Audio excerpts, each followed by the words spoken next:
আশিকি আমার ভালোবাসা দ্বিতীয় পর্ব।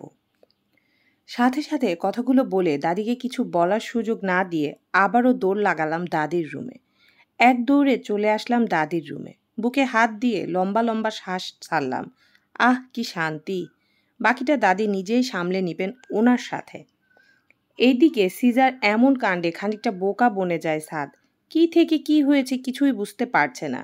সাদ তীক্ষ্ণ দৃষ্টিতে তাকিয়ে থাকে সিজার যাওয়ার দিকে। সাদের দাদিমা মুহূর্তে শক্ত গলায় বলে ওঠে, সাদ, মেয়েটাকে কি শান্তিমতো থাকতেও দিবি না বাড়িতে? ও কি তোকে জ্বালায় যে তুই ওকে ভয় দেখাচ্ছিস? হ্যাঁ? মাহবুবা চৌধুরীর ধারণা সাদ এতক্ষণ ধরে সিজাকে হয়তো ভয় দেখাচ্ছিল, যার কারণে সিজা ভয়ে চিৎকার করছিল বাঁচার জন্য। দাদির কথা কানে আসতেই চোখ তুলে তাকায় সাদ। নিজের অপরাধ বোঝার চেষ্টা করে। সে কাকে ভয় দেখাচ্ছে সেটা জানার প্রয়াস চালায়, কিন্তু বোধগম্য হচ্ছে না। তাই নিজের দাদির কথায় চোখ তুলে তাকিয়ে থেকে একটা ভুরু কুঁচকে প্রশ্ন করে, কাকে ভয় দেখাচ্ছিলাম দাদি? আর মেয়েটাকে? সাদের কথায় তেলে বেগুনে জ্বলে ওঠে মাহবুবা চৌধুরী। এতক্ষণ ধরে ভয় দেখিয়ে বলছে কাকে ভয় দেখাচ্ছে সে? চেনেও না বলছে মেয়েটিকে। ও সিজা, যাকে তুই এতক্ষণ ধরে ভয় দেখাচ্ছিলি। দাদির কথায় খানিকটা কপাল কুঁচকে আসে সাদের। সিজা নামের কাউকে চেনে কিনা মনে করার চেষ্টা করে, তাই খানিকটা কনফিউজড হয়ে আবার প্রশ্ন করে, সিজাকে? এবার সত্যি সত্যি রেগে যাচ্ছেন মাহবুবা চৌধুরী। রাগী ফেসে বিরক্ত হয়ে বলে, তোর বউ? কেন, যখন ভয় দেখাচ্ছিলি তখন মনে ছিল না? মেয়েটা কে হয় এখন বলছিস আমায়? কে যে মেয়েটা কে? খানিকটা থেমে আবারও সাথে সাথে বলল মাহবুবা চৌধুরী, আর হ্যাঁ, তুই যদি সিজা থেকে দূরে থাকবি, একদম ভয় দেখাবি না ওকে। আর যদি ভয় দেখানোর চেষ্টা করিস তো আমার চেয়ে খারাপ কেউ হবে না বলে দিলাম। কথাগুলো গড়গড় করে বলেই তিনি হনহন করে চলে যান নিজের রুমে। আর পেছন থেকে সাদ হা করে তাকিয়ে থাকে তার দাদির যাওয়ার দিকে। তার সাথে কি হলো কিছুই বুঝতে পারছে না। এই মেয়েটা তার বউ, এতটুকু বুঝতে পেরেছে, কিন্তু যে বউকে সে নিজের থেকে দূরে থাকার জন্য সবাইকে বলে এসেছে, আজ সবাই তাকে সেই মেয়েটার থেকে দূরে থাকতে বলছে। দুনিয়াতে যদি কাউকে পরাচোর হিসেবে অ্যাওয়ার্ড দেওয়া যেত তাহলে সেটা নাকি অনায়াসেই আমি পাবো। আর এটা আমার দাদির ধারণা। আমি বরাবরই বিদ্রূপ করি দাদির এই ধারণাটিকে। করাটাই স্বাভাবিক, কারণ আমি সেটা মানি না। প্রত্যেকেরই আলাদা আলাদা বিশেষ কিছু গুণ থাকে। সবাই সব দিক থেকে পারদর্শী হয় না। সবার মাঝে সব গুণ বিদ্যমান থাকে না। তাছাড়া সবার মাঝে সব গুণ থাকতে হবে এমনটাও কোনো কথা নেই, তাই না? অনেকের মাঝেই কিছু ভিন্ন গুণও থাকতে পারে, যেমন আমার আছে। আমার পড়া ছাড়া সব কিছুই ভালো লাগে, শুধু আমার পড়তে ভালো লাগে না। বাইরের নাম শুনতে চোখে আমার রাজ্যের ঘুম ভর করে, শুধু হামি আসে মুহূর্তেই, তাই পড়াটা ঠিকঠাক পড়তে পারি না। মাঝে মাঝে আমি এই গুণকে কাজে লাগাই, যেমন যখন আমি ঘুমের অভাবে বিছানায় ছটফট করি, তখন আমি শুধু মনকে বলি, এখন না ঘুমালে পড়তে বসবো, কিন্তু ব্যাস, কাজ হয়ে যায় আমার। হামি দিতে দিতে অল্প কিছুক্ষণের মধ্যে ঘুমের রাজ্যে তলিয়ে যাই। তাই এটাকে আমার বিশেষ গুণ বলে মনে করি আমি। কিন্তু দাদি আমার মানতে নারাজ। সে আমাকে ধরে বেঁধে এইখানের একটা ভার্সিটিতে ভর্তি করিয়েছে। সেটা নাকি দাদাজানের ভার্সিটি, তাই এখানে কোনো ঝামেলা করতে হয়নি। নয়তো আমাকে এত বড় ভার্সিটিতে চান্স পাওয়া তো দূরের থাক, পাশেও ভিড়তে দিত না। আমার মনে হয় যা রেজাল্ট আমার, হা হা হা। যাই হোক, এই মুহূর্তে দাদির উপর অনেক বিরক্ত আমি। আর দাদি এই মুহূর্তে দাঁড়িয়ে আছে খানবাড়ির বিশাল বড় ড্রয়িং রুমে। আর আমার ঠিক বরাবর সামনে দাদি দাঁড়িয়ে আছে। তার পাশে বাকিরা, মানে কাজের লোকেরা এক কোণে দাঁড়িয়ে আছে, আমাদেরকে দেখছে। আমি অসহায় ফেস বানিয়ে মাথা নিচু করে রেখেছি। দাদি আমাকে এটা সেটা হাবিজাবি বলেই যাচ্ছে, থামাথামির নাম নেই। পরিবেশ খানিকটা উত্তেজিত আমার জন্য। ঠিক তখনই কলিং বেলের আওয়াজ কানে আসলো আমাদের। কিন্তু আমাদের দুজনের মধ্যে বিশেষ একটা পরিবর্তন দেখা গেল না। একজন কাজের লোক এগিয়ে গিয়ে মেন দরজা খুলে দেয়। তারপর মাথা নিচু করে চলে গেল কাজের লোকটা নিঃশব্দে। কোনো উত্তর করল না যে কে আসলো দরজা ধরে এই সময়, কে আসলো বাড়িতে। প্রশ্ন থাকলো মনে, কিন্তু আমি মাথা নিচু করে রেখেছিলাম, তাই আমার তাকানোটাও হয়ে ওঠেনি। দাদিও বিশেষ একটা পাত্তা দিল না যে কে এসেছে। সে তার মতো করে আমাকে শাসিয়ে আবার বলে ওঠে, সিজা, আমি তোকে এত কষ্ট করে শাড়ি পরিয়ে সাজালাম, আর তুই আমার কষ্টের কোনো মূল্য দিবি না? আর আজকে তো তোকে ভার্সিটিতে পড়তে যেতে হচ্ছে না, শুধু ভার্সিটির অনুষ্ঠানে যাবি, কিন্তু সেই অনুষ্ঠানে যেতেও তো সমস্যা কোথায় শুনি? তাছাড়া আজকে ভার্সিটির নবীনবরণ অনুষ্ঠানে তোর দাদা থাকবে চিফ গেস্ট হিসাবে। এখন তুই যদি না থাকিস তাহলে তোর দাদাজান কষ্ট পাবে এই নিয়ে। তুই কি চাস তোর দাদাজান কষ্ট পাক তোকে নিয়ে? হ্যাঁ? আমি মাথা নাড়ালাম, যার অর্থ না, আমি চাই না। আমার মাথা নাড়াতে দেখে হয়তো সন্তুষ্ট হয়েছেন দাদি। দাদি সাথে সাথে নরম গলায় বলল, বেশ চল, তোকে গাড়িতে দিয়ে আসি, ড্রাইভার অপেক্ষা করছে তোর। দাদির কথায় গাল ফুলালাম আমি। ভার্সিটিতে অনুষ্ঠান হোক আর পড়াশোনার জন্য হোক, আমার কোনো কালে ভার্সিটি যেতে মন চায় না। তারপরেও আমি কাউকে এই কথাটা বোঝাতে পারলাম না যে আমি আর পড়তে চাই না, যেতে চাই না কোনো ভার্সিটিতে। তাদের কথা না পড়লে আমি মানুষ হব না, এটা কোনো কথা হলো? আর কত মানুষ হব? গাছ ফেরে মানুষ হব আমি? মানুষ হয়ে জন্ম নিয়েও মানুষ হতে পারলাম না। এই ৪ অক্ষর পড়লে মানুষ হয়ে যাব, এটা তো কষ্টে ভারাক্রান্ত মন নিয়ে আবারও বোঝার চেষ্টা করে বললাম, দাদি আমার পড়ালেখা ভালো লাগে না, তারপরও তোমরা আমাকে ভার্সিটিতে ভর্তি করিয়েছ। ভার্সিটিতে গেলে আমার ভয় করে, সবাই কেমন কেমন করে তাকিয়ে থাকে যেন। এত ভয় নিয়ে কি আর পড়াশোনা করা যায় বলো? আমার কথায় মুহূর্তে তেলে বেগুনে জ্বলে উঠল দাদি। ক্ষিপ্ত ভঙ্গিতে বলল, এই একদম মিথ্যা কথা বলবি না আমার সাথে, পড়া চোর কোথাকার। তোকে না আমি বলেছি যে ভার্সিটিতে গিয়ে নতুন মেয়ে বন্ধু বানাতে, বানালি না কেন বল? আমি সাথে সাথে বলে উঠি, দাদি আমি মিথ্যা কখনোই বলি না, তুমি জানো। আর বিশ্বাস না হলে তুমি আমার সাথে চলো আমাদের ভার্সিটিতে, তাহলেই বুঝবা। আর আমিও ফ্রেন্ড বানিয়েছি তো ২ জন মেয়েকে, কিন্তু ওরা।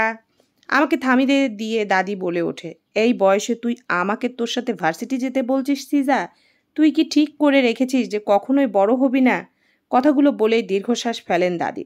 নিজেকে খানিকটা শান্ত করে আবার বলে, আচ্ছা শোন, ফ্রেন্ড বানিয়েছিস ভালো কথা, আরও কয়েকজন মেয়ের ফ্রেন্ড বানাইবি, ফেল। দরকার খবরদার কোনো ছেলেদের সাথে কথা বলবি না, তাদের ফ্রেন্ডও বানাবি না। সব ছেলেরা ভালো হয় না। আর খিদা লাগলে কলেজের ক্যান্টিনে কিছু খেয়ে নিবি, কেমন? সকালের নাস্তাটাও ঠিকমতো করিস নি তুই। আমি মাথা উপর নিচ করলাম, যার অর্থ হ্যাঁ। দাদি আমার এক গাল আলতো হাতে ছুঁয়ে আবার বলে ওঠে, সোনামা পড়াশোনাটা তোকে করতেই হবে, তাই কোনো বাহানা না করে চল, তোকে এগিয়ে দিয়ে আসি গেট পর্যন্ত। কথাগুলো বলে আমার হাত ধরে নিয়ে দরজার দিকে এগোতে লাগলেন। আমি মাথা নিচু করে দাদির সাথে সাথে চললাম। দাদি আমাকে নিয়ে যাওয়ার সময় দরজার সামনে দাঁড়িয়ে থাকা লোকটা আমার দিকেই ওই মুহূর্তে ঘাড় ঘুরিয়ে তাকালো চলতে চলতে। আমি দুঃখী মনে চলতে লাগলাম। এখন আর কি করার আছে? কিছুই করার নেই। আমার কষ্ট কেউ বুঝবে না, কেউ না। সাদ এতক্ষণ দাঁড়িয়ে নিজের দাদির আর সিজার কথাগুলো শুনছিল। আসলে সাদ এই টাইমে বাড়িতে থাকে না, সে রোজকার মতো সকাল ৯টায় বের হয়ে যায় অফিসের জন্য। আজকেও তাই করেছিল, কিন্তু হুট করে ওকে আসতে হয়েছে অসময়ে। বাড়িতে আসা ফ্রেশ হওয়ার জন্য, সাথে নিজের কিছু প্রয়োজনীয় ফাইল নিবে। ভার্সিটিতে যাওয়ার জন্য একটি বিশেষ কারণ আছে সাদের, নয়তো এসব ফালতু অনুষ্ঠানে সে কখনোই যায় না। এই মুহূর্তে কিছু রাজনৈতিক কারণে যেতে বাধ্য হচ্ছে সে। কিন্তু ড্রয়িং রুমে আসতেই ৪-৫টা থমথমে দেখে ভুরু কুঁচকে তাকায় সামনের দিকে, কি হচ্ছে। এখানে সবার দৃষ্টি অনুসরণ করে সে তার দাদির দিকে তাকায়। পর মুহূর্তে নিজের দাদিকে অনুসরণ করে তার সামনে মাথা নিচু করে দাঁড়িয়ে থাকা মেয়েটার দিকে চোখ পড়তেই মুহূর্তে খানিকটা চমকে ওঠে। লক্ষ্য করতে থাকে, নীরব চোখ বুলায় সিজার মাথা থেকে পা পর্যন্ত। মেয়েটির পরনে শাড়ি, হালকা গোল্ডেন সুতা আর পাথরের কাজ করা, চুলগুলো সব ছাড়া, যা হাঁটুর নিচ অবধি গিয়ে ঠেকেছে। ২ হাত ভর্তি কাচের রেশমি চুড়ি, ব্যাস এতটুকুই দেখা যাচ্ছিল সাইড থেকে। কিন্তু যখন মাহবুবা চৌধুরী সিজাকে হাত ধরে দরজার সামনে দিয়ে নিয়ে যাচ্ছিল, তখন সাদ সিজার চেহারা দেখে মুহূর্তেই আবারও চমকে ওঠে। এক দৃষ্টিতে তাকিয়ে থাকে সিজার মুখপানে। গোলগাল চেহারার মধ্যে বড় বড় চোখ জোড়া, আর সেই চোখে বড় বড় ঘন পাপড়ি বিশিষ্ট হালকা চিকন ঠোঁট, গাঢ় ডিপ লিপস্টিক দেওয়া, কপালে কালো টিপ, চোখে গাঢ় কাজল টানা। এক কথায় পরীকেও হার মানাবে এই মুহূর্তে মনে হচ্ছিল সাদের। সিজাকে দেখে যেন আটকে গেছে তার মন পাড়া। ভার্সিটিতে বসে আছি আমি, আমার সাথে আছে আমার ২ ফ্রেন্ড, একজন লিমা, অন্যজন পিয়া। দুজনেই অনেক সুন্দরী, এতটা যা এই মুহূর্তে যে কাউকে পাগল করতে পারবে। কিন্তু তাদের দাবি আমি নাকি বেশি কিউট, তাদের থেকে। একদম কিউট বাচ্চাদের মতো দেখতে লাগে আমাকে। আমাকে দেখলে নাকি গাল টানতে ইচ্ছা হয় তাদের, কিন্তু আমার সেটা মনে হয় না। কেন মনে হয় না তাও নিজেও জানি না। পিয়া পরেছে কালো রঙের শাড়ি আর লিমা পরেছে নীল রঙের শাড়ি। দুজনেই আমার মতো করে সেজেছে, তবে তাদের দুজনের চুল পিঠ পর্যন্ত এবং ব্রাউন কালার করা, কারণ তারা আধুনিক তাই বিশ্বাসী, আর আমি আধুনিক নই। কথা ভাবতেই যেন একটা দুঃখ ভরা নিঃশ্বাস ছাড়লাম। ওদের সাথে গল্প করতে করতে দাদাজানের জন্য অপেক্ষা করছিলাম। এখন বাজে 11:10। 10 মিনিট পরে চিফ গেস্ট মানে দাদাজান চলে আসবে, তাই আমরা স্টেজের সামনে 3 জন আমাদের সিটে বসে অপেক্ষা করতে লাগলাম। দাদাজান আরও কিছুক্ষণ পর আমাদের অপেক্ষার অবসান ঘটিয়ে দাদাজান এলো 3টি গাড়ি নিয়ে, 2টো সাদা একটা কালো। একটাতে দাদাজান, দ্বিতীয়টা থেকে একটা সুদর্শন ছেলে বের হয়ে আসে। আমি দূর থেকে দাদাজানকে দেখলাম সবার সাথে হ্যান্ডশেক করছিল। দাদাজান আবারও কারোর সাথে কোলাকুলিও করছে, কিন্তু ছেলেটা নয়। আমাদের ভার্সিটির সিনিয়র ভাই আপুরা তাদের ফুল দিয়ে স্বাগত জানাচ্ছিল। ফুল নিতে নিতে ঘাড় ঘুরিয়ে এদিক ওদিক তাকায় দাদাজান, হয়তো কাউকে খুঁজছিলেন। সুদর্শন ছেলেটাও দেখলাম সেও ঘাড় ঘুরিয়ে সামনের দিকে তাকিয়েছে, দাদাজানের মতো কাউকে খুঁজছে। একটা সময় দাদাজান প্রিন্সিপাল স্যারকে ডেকে কানে কানে কিছু একটা বলে ইশারা করলেন আমাদের দিকে। প্রিন্সিপাল স্যার আবার সাথে সাথে অন্য একজনকে ইশারা করে কিছু একটা বললেন। ইশারা অনুযায়ী সেই ব্যক্তি সেখান থেকে চলে যায়। তবে দাদাজানের পাশে দাঁড়িয়ে থাকা ছেলেটার চেহারা ঠিকঠাক দেখা যাচ্ছে না, আশেপাশে মানুষের ভিড়ের জন্য। সেই সাথে আমরা অনেকটা দূরে অবস্থান করছি, তাই অতি কষ্ট করেও ছেলেটিকে দেখার আর চেষ্টা করলাম না। চুপচাপ নিজের আসনে ঠিক হয়ে বসলাম আমরা। ঠিক হয়ে বসার মধ্যেই পিছন থেকে কেউ একজন বলে উঠল, সিজা, তোমাকে প্রিন্সিপাল স্যার ডাকছেন, চলো আমার সাথে। আমি ঘাড় ঘুরিয়ে তাকাই। পেছনে চোখে পড়ল আমাদের ডিপার্টমেন্টের রাষ্ট্রবিজ্ঞানের স্যার। আমি স্যারের কথায় বিনা বাক্য ব্যয়ে সাথে সাথে উঠে দাঁড়ালাম। বাধ্য মেয়ের মতো স্যারের পেছন পেছন যেতে লাগলাম। স্যার আমাকে একটা রুমের ভিতর নিয়ে আসলেন। আমি ভিতরে ঢুকতেই চোখ দুটো অটোমেটিক বড় হয়ে গেল।